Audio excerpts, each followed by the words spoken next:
Hello, my name is Rossella and today I'm going to do the practice exam paper included in this book. Remember to like this video and subscribe to my channel. I publish many tutorials on music theory, piano, musical quizzes, discover music theory, past exam paper, scales and musical terms to help you improve your knowledge and your playing. You can also visit my website where you can see all the videos that I publish, theoryvirtuoso.com. Thank you for watching. Bye! The first section begins with rhythm. In the first exercise, we are asked to circle the right time signature for the given bars. As usual, look from above and see if you see something that catches your eyes. In this case, to me, is this group of demi-semiquavers, a quaver, and another quaver. Now 4 demi-semiquavers equals 1 quaver because 2 of them are equal to a semiquaver, so 2 semiquavers equals 1 quaver. So we have 1 quaver, 1 quaver and 1 quaver, 3 quavers, and here it is, 3/8, because it means 3 times 1/8, which is the duration of a quaver. So the answer is 3/8. Now it can be 6/16 because we don't see the semiquavers as the orientation value.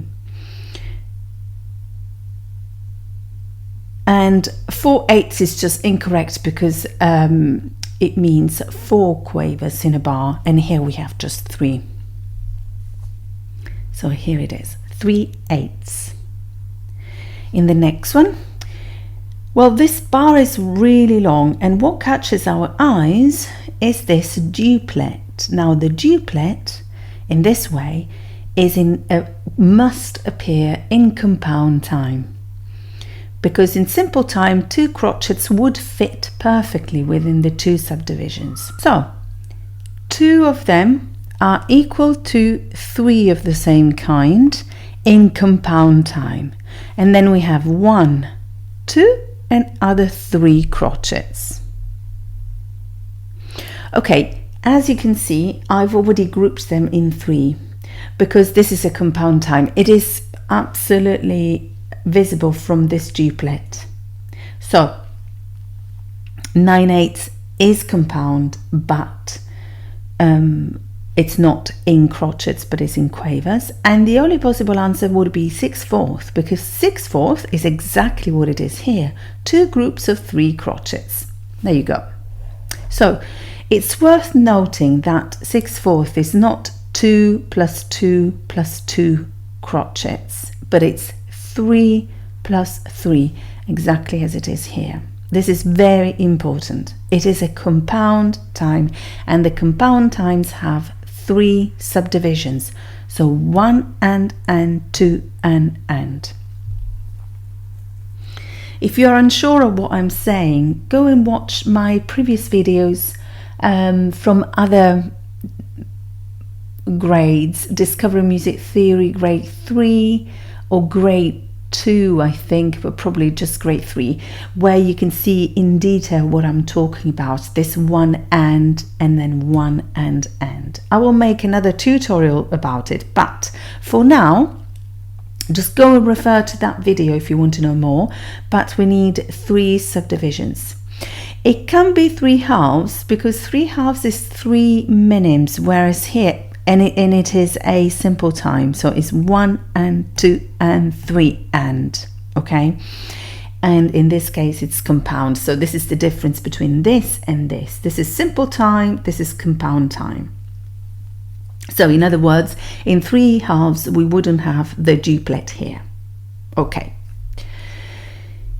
The last one, we have 1 crotchet, 1 crotchet, 1 crotchet, and this must be the other crotchet. So this is clearly either 4/4 or 2 halves, and this is it. The other two are compound time, so it can't be possible. So in this case, it's simple time. And we know this because there's no triplet sign, there's no duplet sign, there's nothing that makes us think that it's compound. Plus these two quavers on their own means that we have two subdivisions. So 1, 2, 3 and 4 crotchets. Now, what's the difference between 4/4 and two halves? Okay, this is the equivalent of 2 halves. So there isn't in terms of writing. There isn't in terms of writing, but there is in terms of counting, because in this one we count to 2. There are 2 minims. In 4/4, we count in crotchets and we count to 4, so it's a longer count. This is 1, 2, 3, 4, and in 2 halves is 1, 2, 1, 2, and the speed of the counting depends on the speed of the piece, basically moderato, allegro, presto, andante. So, or if the composer has written the metronome speed, that's even more useful. I hope this is useful. Let's move on to question 2. In question 2, we are asked to tick the bar that is correctly rewritten in simple time. This bar should be rewritten in simple time. Okay, first of all, the time signature, we have 2/4, 3/4 and 2/4. One of them is wrong, and I'll tell you which one, this one. Because 6/8, and this is important, is 3 plus 3. So we have 2 movements. A conductor will do 1, 2. Now, the subdivisions in 6/8 are 3. So 1 and 2 and 1 and 2 and. If we rewrite the same bar in simple time, we should have 1, 2, 1, 2. Compound 1 and 2 and simple 1 and 2 and. But it's always the same. 1, 2, 1 and 2 and 1 and 2 and. Okay, so we can exclude this one because it's certainly wrong. Now, this is easier than we think. The dotted crotchet becomes a crotchet, a simple crotchet, and this figure here, which fits perfectly in 6/8, will become a triplet, so a special one. And where do we have this figure? Here. There you go. This is the right answer. What is incorrect here? The 3 subdivisions. There is a triplet sign missing. 3 quavers can't fit in one and, because 1 and are 2 quavers. So there is one more quaver here that doesn't fit. I hope this is useful, and let's move on to question 3. In question 3, we need to answer the questions, adding a number in each sentence. In 9/8, there are a number of dotted crotchet beats in a bar. Okay, so we have 9/8 means 9 quavers, okay, and they are grouped in 3. So we have 1 and 2 and 3 and. There you go. 3, 6, 9 quavers. Each group is equivalent to a dotted crotchet. So how many do we have? 3. Brilliant. The next question, a breve is equal to a number of semiquavers. Okay, this is easier than we think. You can go through all calculations and lots of complicated stuff, but the breve is double the semibreve. How many semiquavers are in a semibreve? Well, the semiquaver is 1/16, which means that 16 of them make a semibreve. Because we need a breve, we need to do it times 2. Because the breve is twice as much as a semibreve. So we have 32. I hope this is clear. Let me say that again. The semiquaver is 1/16. This is the official length of the semiquaver. And this means the 16 semiquavers would make a semibreve. Because the breve is twice as much as a semibreve, a semibreve, we need to double the number. So 32 semiquavers would make a breve. I hope this is clear and straightforward. Let me know if not and comment it below. Now let's move on to question 4. In question 4, we need to tick the box where grouping has been realized correctly. Now, grouping is a hard-ish topic for most of students, and I am with you. But this is because we need to change the way we approach to it. What is grouping? Grouping is the movement of a conductor. So the conductor would basically give us the time signature if you look at a conductor. And the thing is that you are already on YouTube, so why don't you watch a conductor conducting a symphony or something? Look at the movements that they do and then see if you can guess the time signature from that. And then you can see the time signature, because the conductor must be clear on the counting, and the counting is the time signature. So in 4/4 we need to count to 4, and we must have 1, 2, 3, 4 crotchets. Okay, so we must have this middle bar clearly indicated. Here we have 1, 2, 3 and 4 group of things. So this seems correct. Here we have, look at this, 1, 2, 3. Okay, so here this note is half belonging to this group and half belonging to this. So basically the position 2 and 3 have been merged together, which is impossible. So goodbye. This one here could be correct because we have 1, 2, 3 and 4, but look at this, compare this with this, which one is more clear? I would say this. So yes, this, they could be grouped together, okay, they could, but when the rhythm is fairly articulated to facilitate the reading and understanding directly, okay, we separate them.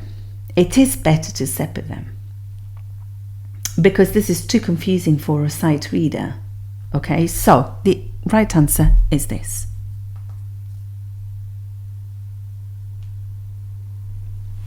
Exercise 5. In exercise 5, we need to tick across the box to show that the rests are incorrectly or correctly added. In 3/4, we have 3 crotchets, and they should be grouped in 1, 2, 3, so separately, or the first 2 together. So let's have a look. We have, okay, we need to pair these 2 together, and the quickest way is to consider to skip one value. So we have a crotchet, we skip the quaver, and we pair it with a semiquaver. And in this case, it's paired with a demi-semiquaver. So there is another demi-semiquaver missing here. So this is incorrect. This is correct, but this is incorrect. It should have had a semiquaver. Okay, in this case, this is incorrect. And the reason is because the position 3, 2 and 3 cannot be merged together. There should be 1, 2 and 3. They can't be together. So here there should be instead a quaver and a crotchet. So this is also incorrect. In this case, look, 1, 2 and 3, correct.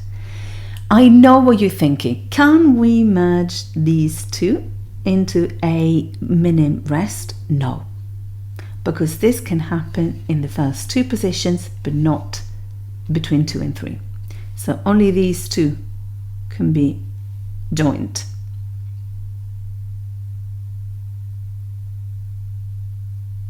That's it. That's the rule. There's no why and what and because. That's the rule. That's it. So this is incorrect.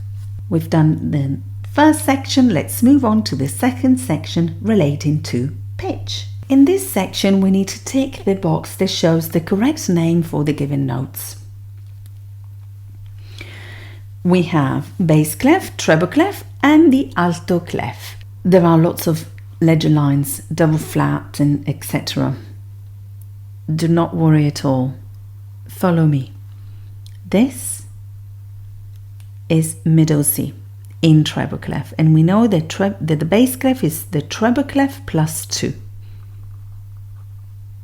And if you don't know what I'm talking about, go and watch the videos 1A, 1B, 1C and 1D linked in the description below or on the card up here. They will tell you everything you need to know about clefs and make you much more confident with reading and playing. Now, this is middle C, so let's count. Do, si, la, sol, fa, mi. This is E double sharp. Now, plus 2 is mi, fa, sol, G double sharp. Here it is. There is another way of getting to this answer, which is this. We already know that this is E, mi, okay? So we go backwards. Mi, re, do, si, la, sol, G. G double sharp. So it's the same. You either do it at the start, this plus 2 thing, or at the end. It doesn't really matter. Next one, this is middle C. And it's just one below. So this is B double flat. Here it is. Again, bass clef. This is F, fa, okay. But I already know that this is middle C in bass clef. The lady with a hat, I call it with my younger students. So do, re, mi, fa sharp. Here it is.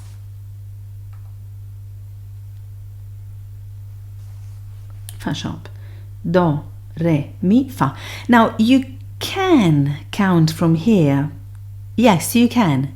But the more steps you do, the more likely you are including mistakes. So I would avoid as many steps as I can if I were you. Well, if I were me as well. In fact, I'm doing it.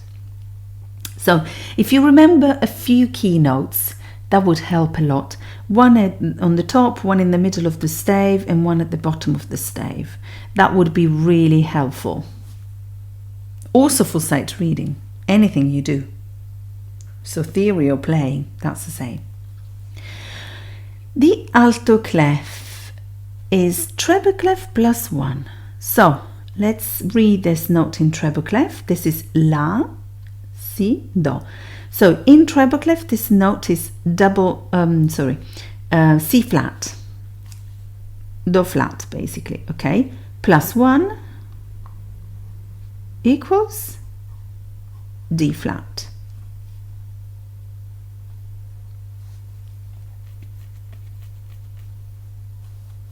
So D flat. Again, if you don't know what I'm talking about here, go and watch the videos linked in the description below. For now, we're done this first exercise and we move on to the second. In the second exercise, we're asked to rewrite the notes in the given clefs, keeping the pitch the same. To answer this, you must know the most useful memorime that I have invented, which is, if the pitch you want to know, middle C, are you above or below? So in this case, we have middle C, and middle C in the alto clef, it's very useful here in the middle of these two bubbles. So here, there you go, that's middle C. Middle C in bass clef is here, so this is E flat, just Mi flat, just above middle C. So middle C in treble clef is here, so Mi flat is down here. There you go. Now, as you notice, the same notes are very far away from each other. So one could be at the top of the stave and one could be at the bottom of the stave. And this is because this is the reason why we use the clefs, because some instruments have their register far low or far up, and so we would need to make it to read in a simpler way. We would need to put as many notes as possible within the stave. So by changing the clef, we make that happen.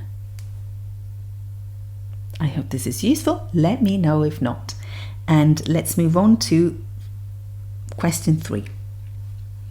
In question 3, we are asked to compare the bars and answer the questions. And here again, if the pitch you want to know, middle C, are you above or below? So, middle C in bass clef is here. This is middle C.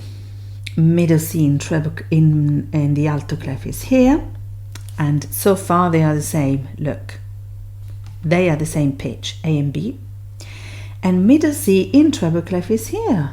So they are the same.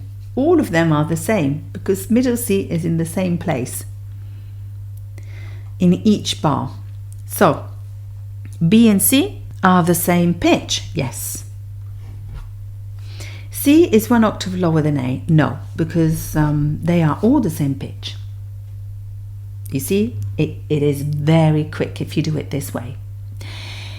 I hope this was useful, and let's turn the page together. In question 4, we need to tick the box that shows the right enharmonic equivalent of these two notes. So the enharmonic equivalent is the note that sounds the same but has a different name. So this note, first of all, we need to identify the given notes, because that's the first thing. This is Mi double sharp in treble clef plus 2 G double sharp. Now, where do we have G? So G double sharp can be also called, I'll do that here. I think I would need more. Okay, I think that's enough. G double sharp, G sharp, double sharp. That is an A. Don't you think? So where do we see an A? Here. Fa plus 2, La. There you go. Next one, Mi sharp. This is Mi and this is Mi sharp. It's equivalent to Fa. And here it is, F. Sorted. That was quick. Let me write here, E sharp. Please note that in music we write sharp E, but when we write it with letters, we write E sharp as we pronounce it. But in music it's reversed because we need to see the sharp, the accidental before. And when you sight read, you know why. Okay, this is done. Let's move on to section 3 relating to keys and scale, a big topic in music. In the first 2 questions, we are asked to tick the box that shows the correct key signature of F sharp minor and A flat major. Okay, F sharp minor is the relative minor of 3 semitones above is La, A major. And A major has 3 sharps, and we know this because A minus 1 semitone is G sharp, and G sharp is the last sharp in the key signature. So we have Fa, Do and Sol. Fun coloring gigantic. If you don't know what I'm talking about, I really strongly recommend you to watch my videos 2A, 2B and 2C, linked in the description below or on the card up here, because I reveal my method for keys and scales that doesn't use the circle of fifths, because I think that the circle of fifths are very confusing for the students, plus they are a little bit too bulky in terms of procedure. And we don't need that much. This is easier. So you would need to know the order of sharps and flats and then use it in the way I say. So please go and watch the videos. Anyway, La minus 1 semitone G. G sharp is the final sharp in the key signature. Fa, Do, Sol. 3. Now, we can exclude these two because they have 4 sharps. And which one is the right? Well, the one that shows the correct notes. Fa, yes. Do, yes. Sol, no. This is E sharp, so this is also incorrect. So the right answer is the treble clef. Fa, Do, Sol. There you go.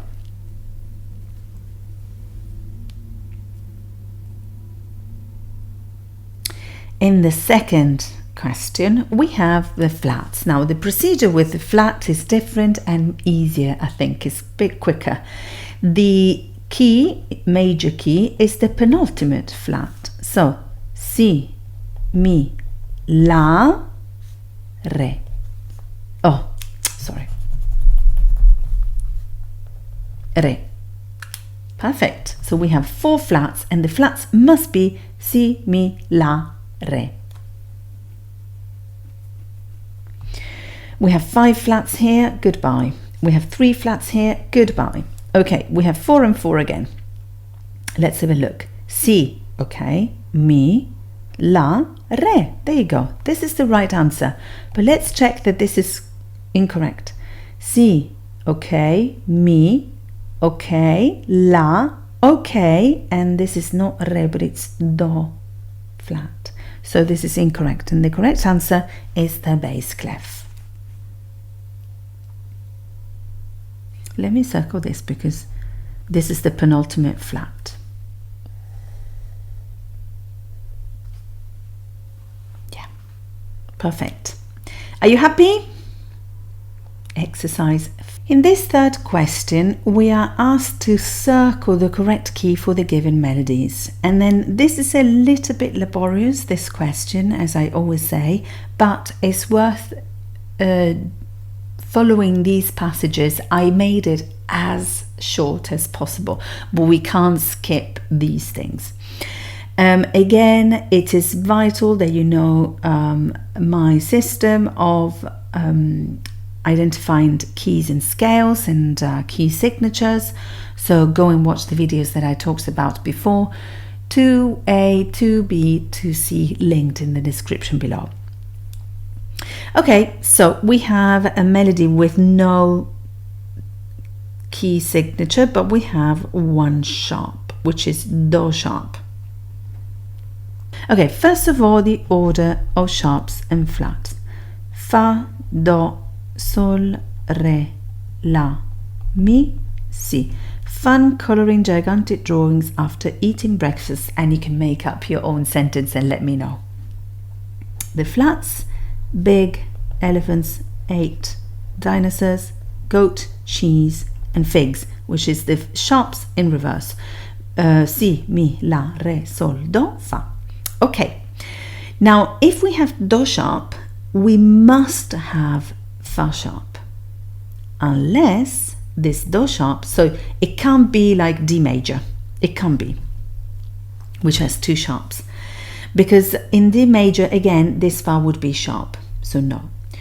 It can be G major because G major has 1 sharp and not Do sharp, okay, and B minor is the equivalent of D major, so no. The only possible answer is D minor, but I was going there by telling you that this, when we have an isolated sharp, is the leading note, which has been raised. So we have no sharp or natural in the key signature, but because it has been raised, we have an added accidental all of a sudden that doesn't relate to the key signature. So in reality, this key signature has 1 flat only, but we can't see it because there's no B in this melody. And I hope that this is clear. I'm giving you some time to think about it. The leading note in D minor is Do sharp, and here it is. This is why we have this sharp all of a sudden in the middle of nowhere. It's a flower in the desert. Let's take it that way. Next one, we have flats, and we have La flat, and then we have Re flat. Now, when we have these two, we must have these because the flats and sharps always appear in order. So this means that we have B flat and E flat. Why don't we see it? Because there are, well, there isn't B flat, okay, and there is E sharp. Actually, I can circle it. Now, when we don't have it, we know why. From E flat to E natural, what have we done? We have raised it. So from flat, it has been raised. This means that this is the leading note of what? The following semitone, which is Fa, F minor.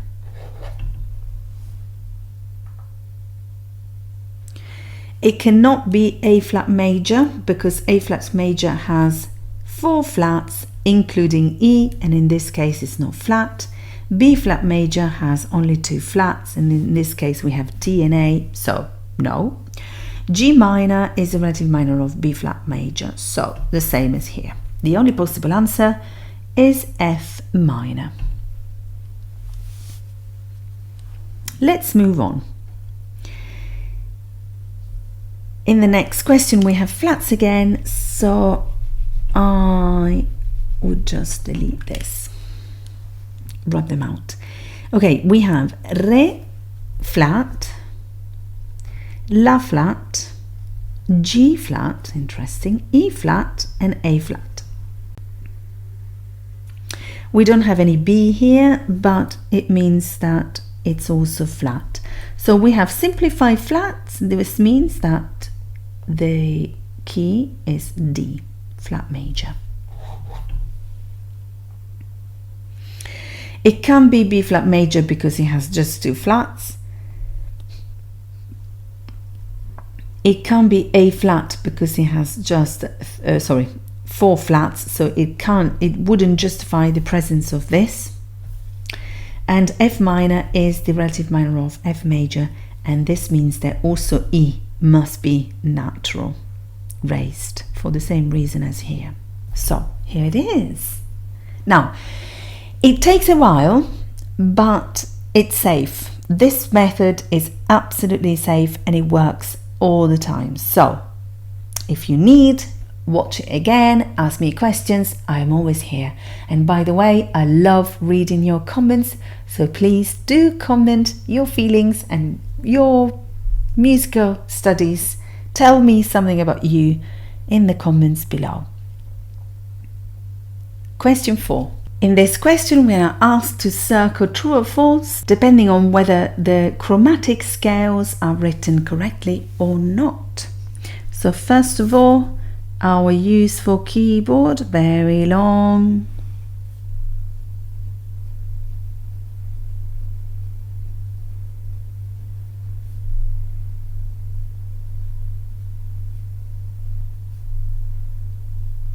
Okay.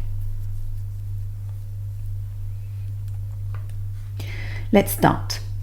A chromatic scale beginning on D. D and D. Okay. Re, Mi flat, Mi, Fa flat. Fa flat is the same note. So this is already false. We don't need to check further. We don't. Honestly, we don't. Re, Mi flat, Mi, Fa flat. Nope. It's the same. This is the same note.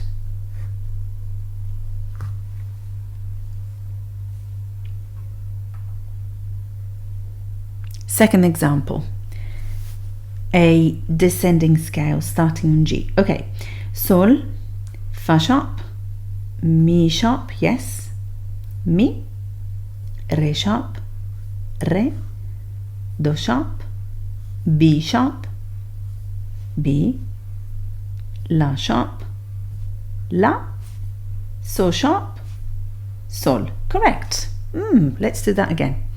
Sol, Fa sharp, Mi sharp, Fa, yes, Mi, Re sharp, re natural, do sharp, B sharp and B natural. La sharp, La, Sol sharp and Sol. Perfect. True. Ah, lovely. Happy? Question 5. We need to tick the box to show the two notes that would complete the scale of B major. Okay, B major has, let's see the sharps. B minus 1 semitone is A sharp. A is the final sharp, the last sharp in the key signature. So let's go in order until we find A. Fa, Do, Sol, Re, La. There you go, 5 sharps. These notes are sharp. If we find them here, we need to use the sharp version of them.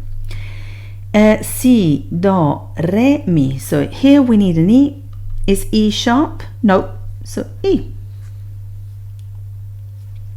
Si, Do, Re, Mi, Fa, Sol, La. Is A sharp? Yes. So A sharp. Very easy. Very easy. By doing this, we create a letter version of the key signature, and this is how it works.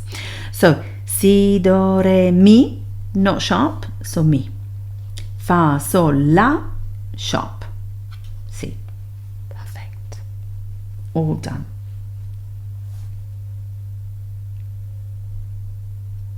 I hope this is useful, and let's turn the page for more questions on keys and scales. As we're here, guys, I just want to remind you that you can find me on Instagram, TikTok and Facebook. You can also visit my website virtuoso.com. The links are all in the description below, where you can find all the videos that I publish, and please visit my website because I publish lots of things and sometimes it's hard to find them. In this question, we need to tick the box that shows the scales, the indicated scales correctly written. C sharp, harmonic, minor, descending. Okay, first of all, we need to identify the number of sharps. C sharp is the relative minor of 3 semitones above E major. Okay. E major minus 1 semitone is D. So D is the final sharp in the key signature. So Fa, Do, Sol, Re. There you go. So we have 4 sharps in the key signature. Okay. In the harmonic scale, we need to have an augmented second between these two and a semitone between the first and second notes. Let's go in order. Ascending or descending is the same, so I will go descending. Do sharp, Re sharp, Mi, yes, Fa sharp, Sol sharp, so far so good. La natural, and then we have the raised 7th degree to form an augmented second between these two and a semitone between these two. So I think this is the correct answer. But to be very, very sure, let's double check. Okay, this one is the same apart from the fact that we don't have the semitone here, so this is wrong. And here, look, Do sharp. A typical mistake. So, okay, this is the final correct answer. Second example. E flat major. Okay. Si, Mi and La. We must add another flat because E flat is the penultimate flat in our key signature. So here we are. It's in the alto clef, but don't panic. You can always write down the notes. You know that this is Mi, Fa, Sol, La, Si, Do, Re, Mi. Okay. Now look at this. This is Mi flat, but this is not flat. So no. Here, Mi, Fa, Sol, okay, La, this should be flat. So this is also incorrect. So it means that this is the correct answer, but let's double check. Mi, okay, Fa, no, Sol, no. La, yes. B, yes. And then do, no flat. Re, no flat. And mi, flat. Yes, so this is the correct answer.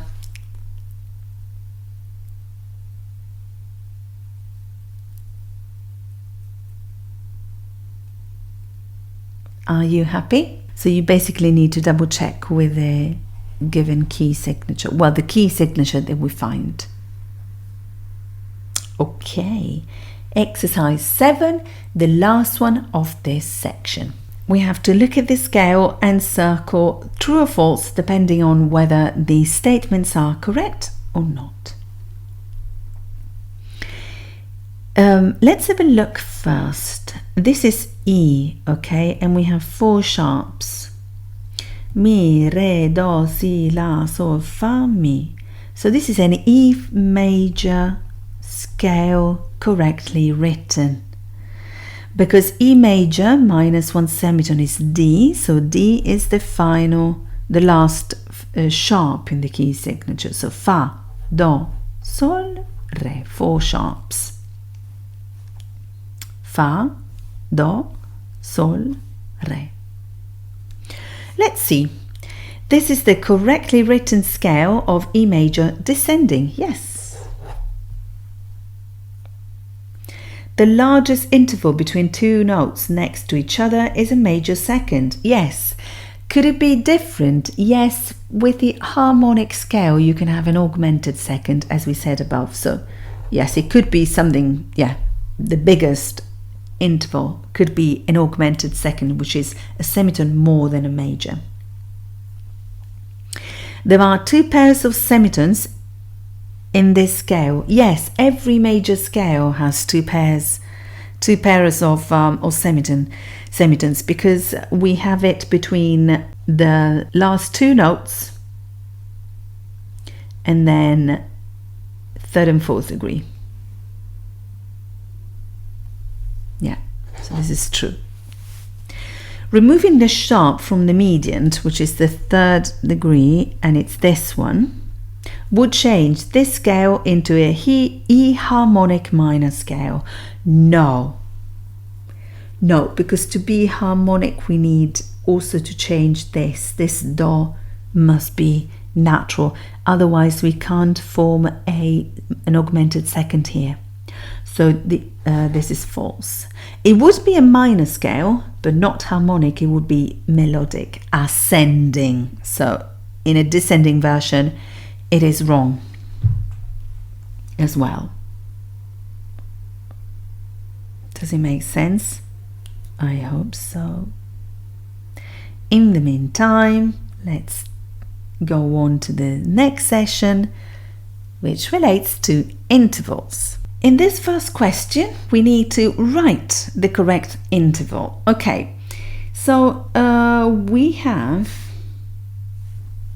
first of all, we write the keyboard.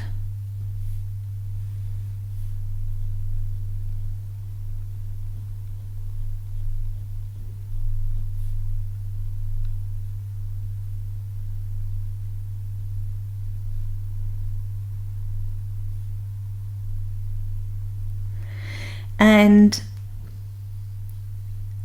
now we count.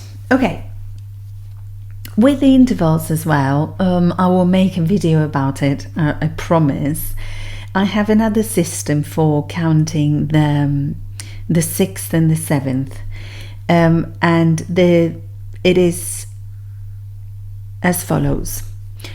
This is E flat, okay, bass clef. This is important to read the notes correctly, otherwise everything is incorrect. And from E flat we need a major 6th. Now to find a major 6th, we flip round the notes. So we can find a 6th first of all. Mi, fa, sol, la, si, do. So we must write a C. Okay, now to see if this is sharp, natural or flat, we do this. We flip the notes round and then we count. We should have a minor 3rd between them. And a minor 3rd is a semitone, a tone and a half. So let's have a look. This is do, 1 and a half. So do mi flat is a minor third, which means that if we flip them round, E flat do, which is here, so E flat do is a major 6. Perfect. So what do? We find the note, we flip it round, we count a minor third. So a major becomes minor and vice versa, diminished becomes augmented and vice versa. The 6 becomes a third, the 7th will become a second. We'll get there. So we need to find a minor third from E flat downwards, and a minor third is 1.5 tones away, so do. And that's the note. You will see what I do in these two, and then probably the system will be more clear, but otherwise go and watch the videos relating to intervals, the chapter dedicated to intervals, because I say a lot on them. A perfect fourth from so sharp. Okay, perfect fourth is 2 tones and a half. So let's have a look. So sharp is 1, 2 and a half. Now, first of all, we need to write the note, because this could be do sharp or re flat. But what do we choose? Sol, la, si, do. This is the fourth. Re, D flat, would make it a fifth. We need a fourth. So, do, and then we put the sharp, because let's count again. 1, 2 and a half. There you go. Then a minor 7th from, what is this note? Do, si, la, sol. So this is middle C. Okay, we count from middle C and then we add 2. So do, si, la, sol. Sol, G plus 2 equals B. So this note is B. A, oh sorry, better to write it up there because I need a space. So a 7th from B. Si, do, re, mi, fa, sol, la. A. And A is here. Now what A is that? A flat, natural, sharp. Let's have a look. We swap it round. We put it like, oh, actually we can swap round this one. That is easier. So we have B, okay? We need to make a major second. Major second. A major second from B is 1 and 2 semitones below. So A. So this is already a minor second. B, A is a minor 7th. We don't need to add any accidentals.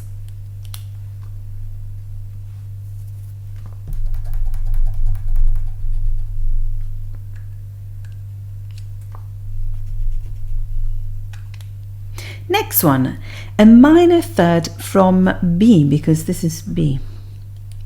2 semitones, so 1 tone and a half. So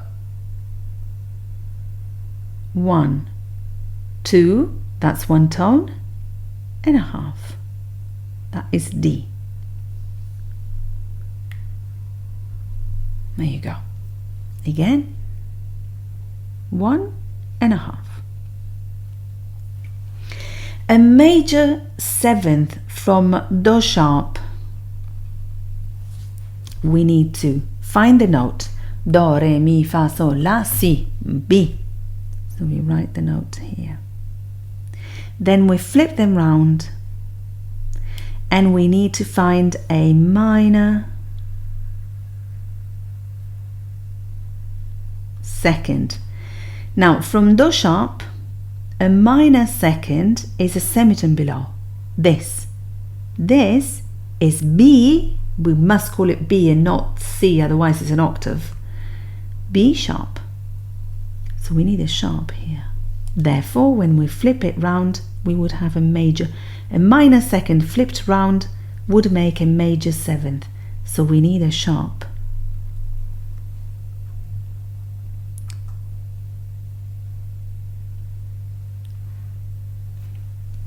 Okay, so let's do the whole thing again.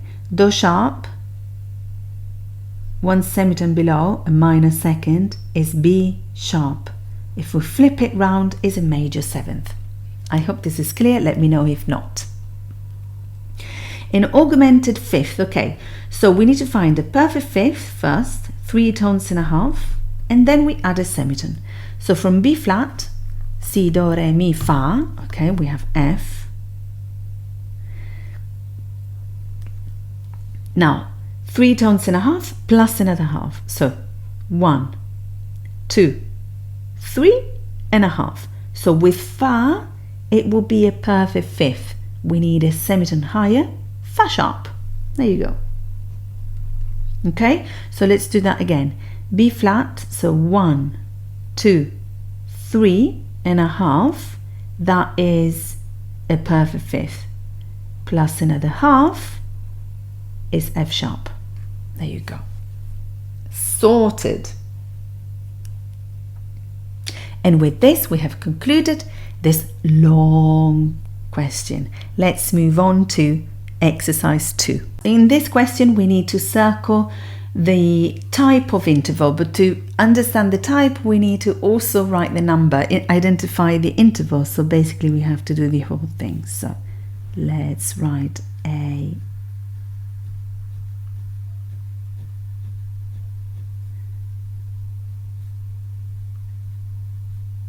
Keyboard 1, 2, 3, 1, 2 and 3. I hope it is clear. I'm terrible at drawing. Okay. Fa, Si. First of all, the number. Fa, Sol, La, Si. A fourth. So this is a fourth. A fourth could be, so let's count. The fourth is 2 tones and a half away. A perfect fourth. So let's have a look. 1, 2 and 3. So we have added a semitone to the perfect interval, which means that it's not perfect, but augmented.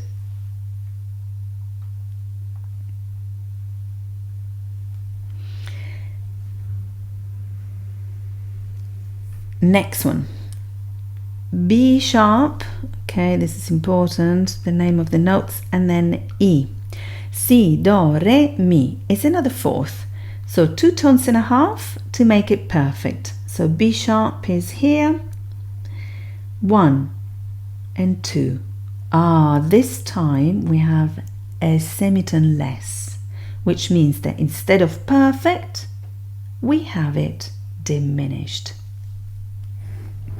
Remember, the perfect could go augmented or diminished.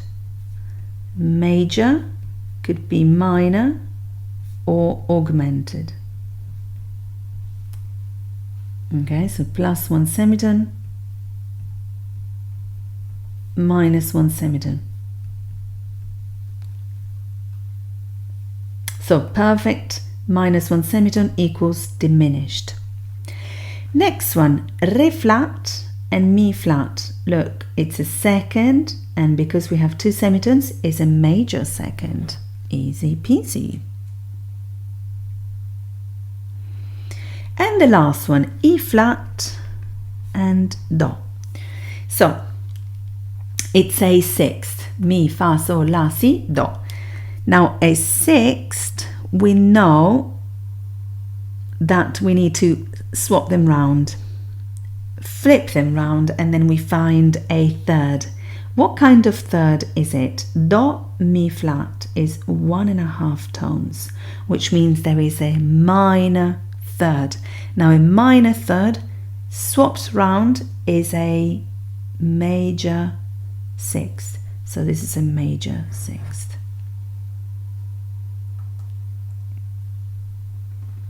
So I'll do that again. We find the note and we find that this is a sixth. Now a sixth flipped round is a third. What type of third? Major or minor? Is a tone and a half away. So it is a minor third. A minor third flipped round becomes a major 6, and here it is, major. I hope this was useful. Let me know if not, and remember that I love reading your comments, so please comment below anything you want to tell me, and also tell me something about yourself, your studies, what you do, what you learn, how you find these videos, when your theory exam is. Tell me everything. I love knowing about my viewers. Let's turn the page now and let's go on to triads and chords. In this first question, we need to circle true or false, depending on whether the statements are correct or not. This is the tonic of a triad of C sharp minor. Okay, we have C sharp, E natural, and G. Yes, this is a C sharp minor because this third is a minor third. So if we would have a sharp, that would be major. The third gives us the minor or major chord. Minor chord, minor third. Major chord, major third between the first and second note. This is the subdominant triad of B flat minor. Okay, the subdominant is the 4th degree. So Si, Do, Re, Mi. That must be a E flat chord because B minor, flat minor, is the relative minor of D flat, and D has lots of flats.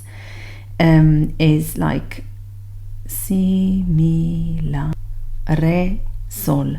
5 flats, including E. So E should be flat, and here is not. So false.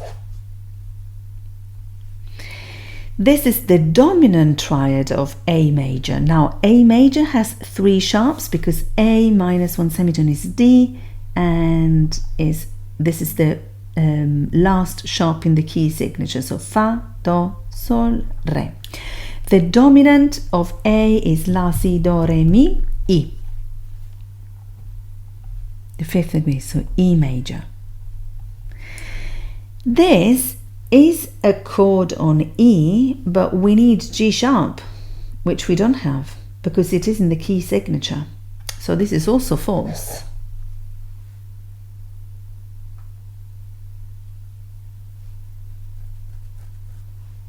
Last one. This is the tonic triad of E flat major. Okay, we need to count. This is middle C. So Do, Si, La, Sol, Fa, Mi. And we have Mi, Sol, Si flat. So Mi flat, Si, Sol, and B flat. So this is E flat major. Yes. Perfect. All done. Let's move on to the next one. We need to name these chords, these triads, with the degree, and write it in the box. F sharp minor.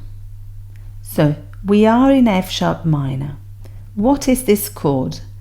The bottom note is F sharp, and this is an F sharp minor chord. So this is the 1st degree, the tonic. In B major, we have a chord starting on E. So Mi, so Si, Do, Re, Mi. It's the 4th degree. In A flat major, we have a chord starting on D flat. D flat. So E, La, Si, Do, Re, another 4th degree. There you go. Sorted. It's as easy as that. Are you ready for question 3? Let's do it. We need to write the number of degree under the box after identifying the chords. Okay. We have 4 flats and we are in F minor, and F minor is the relative minor of A flat major, which has 4 flats. So let's have a look. We have B flat, Fa, Re, and Fa again. Fa is doubled, so let's put them in order, and in order means one on, one off, on, off. B flat, do, re, mi, fa. So this is the root position of the chord, and B flat is the bottom note. Now the distance between these two is fa, sol, la, si, a fourth. So this is chord on 4. Next one, we have fa. Fa is doubled, do, and la flat. Let's put them in order. Fa, sol, la, si, do. Okay, so fa, sol, la, si, do. Fa, la flat, do. Fa is the bottom note and is really perfectly F minor. So it's the tonic degree. Next one, we have do, E natural is the leading note, another do, and G. We can cross out the doubled note, and then let's put them in order. I think it's do, re, mi, fa, sol. Okay, in order means that you say the scale, so the notes in order, and you have one on, off, on, so that if we play the chord, it would be like that. Okay, so on, off, on, off, on. Do is the bottom note. This is the root position, so this is the bottom note, and F and C are a fifth apart. Fa, sol, la, si, do. So this is the chord on 5. Sorted. And this is now the end of this section. Are you happy? Was it useful? I know the chords sometimes can be tricky. Let me know. Write it in the comments below. For now, let's go on to the following page and let's do the section relating to terms, signs, and instruments. For this section, you need memory. You need to memorize the terms. And the best way is to engage with the pieces you play. Whenever you find a new term, just remember how you play that passage, so you can relate what is written with real meaning in a musical way. This is the best way to remember the musical terms.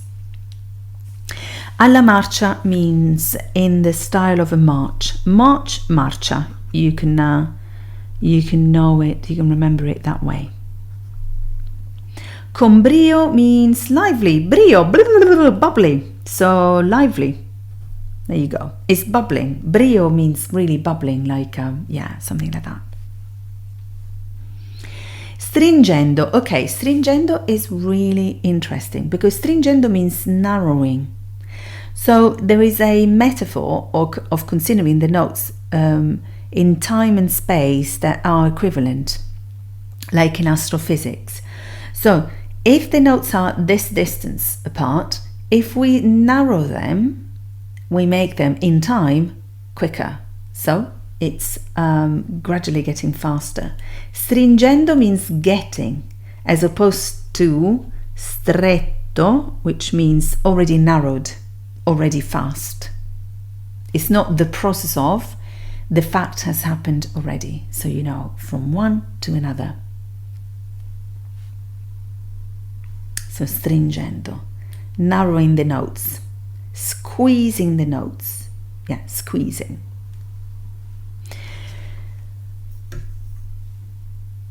Question 2. We need to circle the meaning of triste.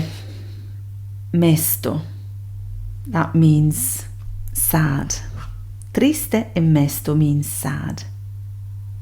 Larghetto, lento, tranquillo relate to speed, while triste and mesto relate to emotion, which means also speed because it's slow, because when we are sad we go slower, but it also suggests us how to play. Circle the name of this ornament. All right, this is an acciaccatura. there you go. It's not a trail because it has TR. The upper mordant has this shape. Let me write it. This shape. And appoggiatura is the same, small note but without the line through.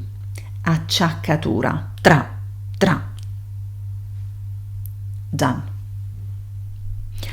Okay, question 4. In this fourth question, we need to circle true or false depending on whether the statements are correct or incorrect. The double bass is the lowest sounding brass instrument. Brass, that's a string instrument. False, that's a trick. It's not brass instrument. And the lowest I think is tuba, bass tuba, yeah. An oboe can be played pizzicato. No, because pizzicato is this, plucking the strings. So you need a string to pluck. The oboe can't be plucked, so false.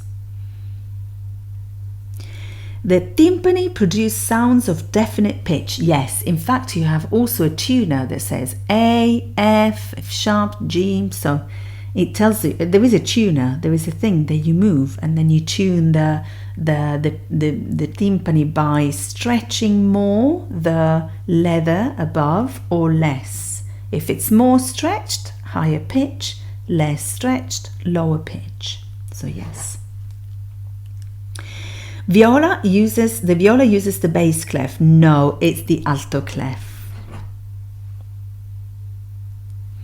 And sul D means on the D string. Yes, sul re. This is a compromise. We use a sul re.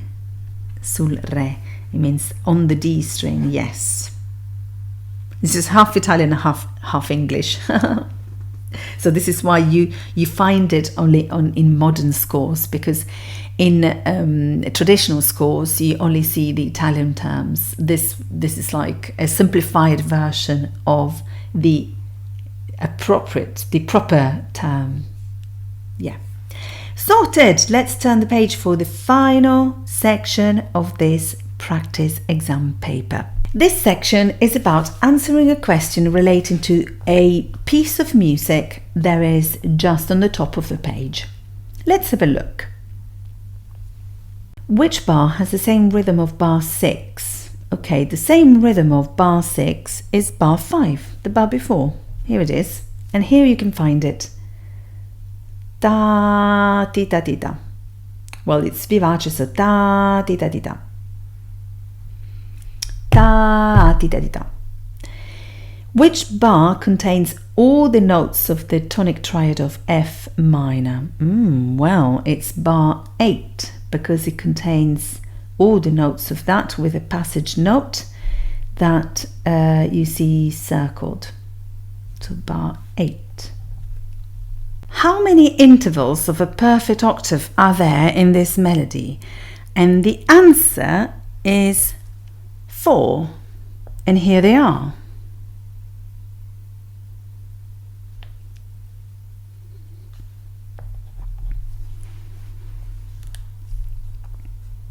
How many beats are there in a bar? Well, 2. 1 and 2 and because the time signature is 6/8, which means 6 quavers in a bar grouped in 3. So 2 groups of 3 quavers. Which is the loudest bar in the melody? And it's the 4th, because it starts on forte, there is a crescendo that goes to more than forte. Sorted. Let's move on to the next one. We need to circle true or false to say that the statements are true or false. This melody is to be played at a moderate tempo. Well, that's really false, because vivace means fast. Yes. Vivace means for example, we use it for children when they're really like exuberant and they are a little bit naughty sometimes as well, because they can't really be quiet. So yeah, fast and happy, lively. There is a change in tempo in bar 8. Nope, that's the opposite, because senza rallentare means rallentando means without. So without slowing down. Oh, sorry. So that is false. So without changing the time. The letter name of the highest note is G. And this is true, because here it is.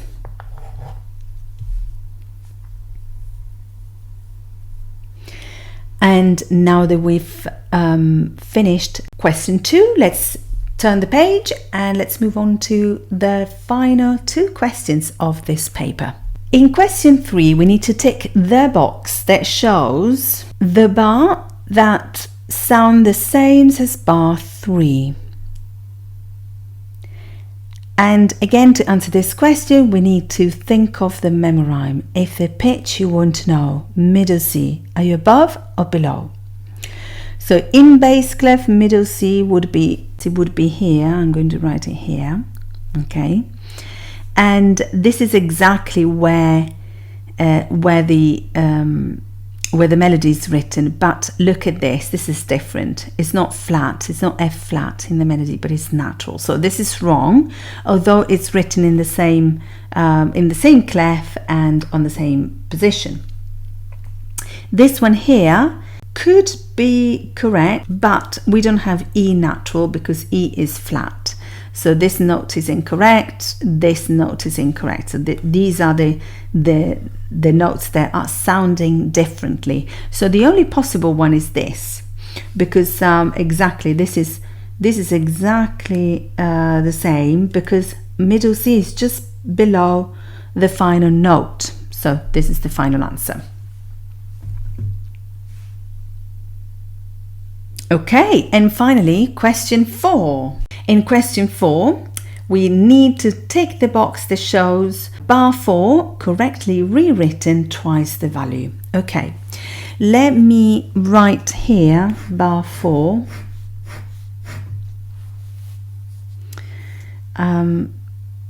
So in treble clef, no, I write it in bass clef. Okay, si, mi, la, re. And then we have 1, 2, 3.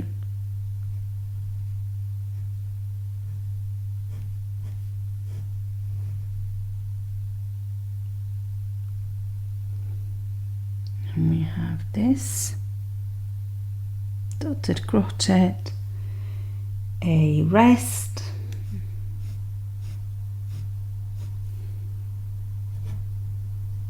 and another rest. Okay, semi-quaver rest. Okay, so we literally need to make every value twice as much. So this becomes a crochet, this becomes a dotted crochet, this becomes a quaver becomes a dotted crochet, quaver, and crochet. Okay, where do we see this? And we also need to transpose, well, not transpose, but change the time signature. 6/8 means, okay, that we must have 6 stays the same, because 6 is the counting, and the counting must be the same. But instead of quavers, we count in crochets. So that's the right time signature. And this is incorrect, because it has 12/8.